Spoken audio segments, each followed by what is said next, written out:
Well, today I'm looking at the 2018 CX3 from Mazda. And this is a subcompact crossover vehicle that competes against a whole range of cars from the likes of Toyota, Honda, Fiat, perhaps the Compass from Jeep, and this has become a pretty crowded segment over the years. Now, this vehicle, like many in the crossover segment, follows a pretty similar formula. So you take a small car, typically a hatchback, you give it a little more ground clearance and you tack on a four-wheel drive system, and whammo, suddenly you've got yourself a utility vehicle. Now, there are some limitations to that. We'll get to that shortly, but first, on the interior, good stuff. Really simple, really clean, but it's functional, it works. And before we head out on the road, let's take a closer look inside. There are 2 points about the interior of this CX3 that I'd like to make, and the first is that I'm a big fan of the design here, and I can say the same about Mazdas throughout their range. They always seem to punch a little bit above their weight. So take a look at the interior design here, the simplicity of it, the use of materials, and then remember that this car starts at just about $20,000. So for my eye, there's a lot of design, a lot of functionality, and a lot of value in just the way this thing looks and feels. The second point is, this is a very small car, but I'm a tall driver.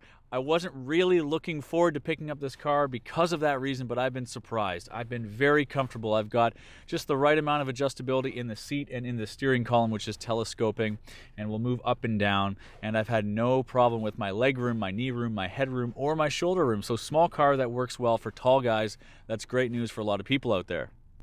In terms of ergonomics, we've got a bit of a mixed bag, and I'll start with what I like, which is everything in front of me.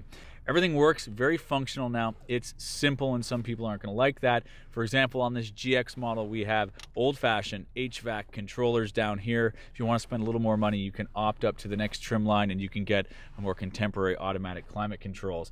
Now, Bluetooth is standard on this car, and you can control that via the bank of buttons on your multifunction steering wheel. Now, also standard with this base model is a 7-inch corner-to-corner infotainment screen that's adjustable via this rotary knob down here. More about that in a moment. Navigation is not standard. You've got to opt into a $425 standalone package there. I would do that because this car does not come available at any trim line with Apple CarPlay or Android Auto. So low points in terms of functionality for me, it's all centered around here. I've got this manually adjustable armrest, which is great for resting my elbow when I'm rowing through the gears here. But when it comes to it using the infotainment system, adjusting the volume of the radio, for example, or putting down this handbrake, which in a manual transmission car you do a lot, well, it's not all that comfortable. You kind of get in the way of yourself here. Furthermore, cup holders. I'm always having issues with cup holders. Again, armrest is in the way of being able to use these cup holders freely and when you'd like. So in general, pretty good space. I'd like to see them fix this whole thing, perhaps by relocating the infotainment knobs over here to the front or perhaps closer to the driver. But all in all, a really neat and tidy package, especially when you consider that this car is pretty cheap. Now, my expectation when getting into a car that's $20,000 is that it's going to be kind of loud and very basic and have a lot of tire noise and engine noise and just generally lack sophistication. But I have to report back that I've been pretty impressed with this car. For, again, a $20,000 vehicle, it's pretty quiet. You know, there is some road noise coming through the tires, but there's no crashing over junctions on the highway. And I think part of that is because I've got big, thick sidewalls on the base 16-inch steel wheels that come standard with this GX model. So it doesn't help in the styling department, but it helps in the comfort department. What are we getting out of this CX3? Well, it's powered by a Skyactiv 2-liter inline 4-cylinder engine that's naturally aspirated and good for 146 horsepower, an equal amount of torque. And given that this vehicle weighs just under 3,000 pounds, it gets up to 100 kilometers per hour in about 8 seconds flat. And I have to say, when equipped with this manual 6-speed transmission, which is geared very short, it feels pretty peppy. It's pretty fun to drive, which is not something you can say about the competition. Now, more on this 6-speed transmission. It is a lovely unit, and I'm going to start with the clutch because that's what makes this thing so great. It's very easy to drive. I think it would be a great car to teach your friend how to drive manual transmission on because it's got a very predictable bite point, very progressive, very smooth and easy to operate. The sweet spot really in terms of drivetrain is getting this model with the 6-speed manual transmission. Now I realize that most people are going to opt for the automatic. That's a $1,000 upgrade, and unfortunately when you get into the mid-trim and the upper trim CX3 models, you no longer have the option of that manual transmission. They come standard with automatic. Now what also makes this Mazda pretty fun to drive is its feedback to the driver. Now even at low speeds, which let's be honest is what you're going to be doing most often in a car like this, there's a very direct sense of feedback from the steering wheel, and a lot of that has to do with the weight of the steering wheel. It's a little bit heavier than average, I find, but it doesn't feel artificially boosted to be heavy. It just feels kind of natural. Compared to some other vehicles on the road today, the rear trunk area is on the small side, and it's got a really high load in. As you can see here, it's just about 3/4 of the way up my thigh, which is going to be a challenge for some drivers. And finally, while I was accommodated surprisingly well up front, rear legroom is a completely different story. In fact, it's pretty abysmal.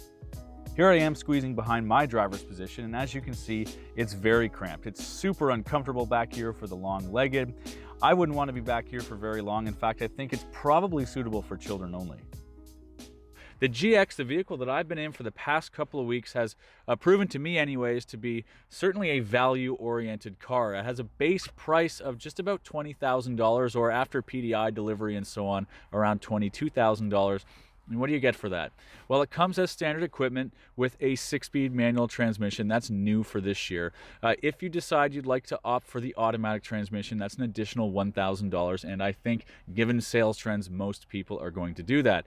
Now, all-wheel drive is an additional $2,000. The problem is you can only get all-wheel drive once you've upgraded into the automatic transmission. So there's no such thing as an all-wheel drive system with a manual transmission, which is a shame.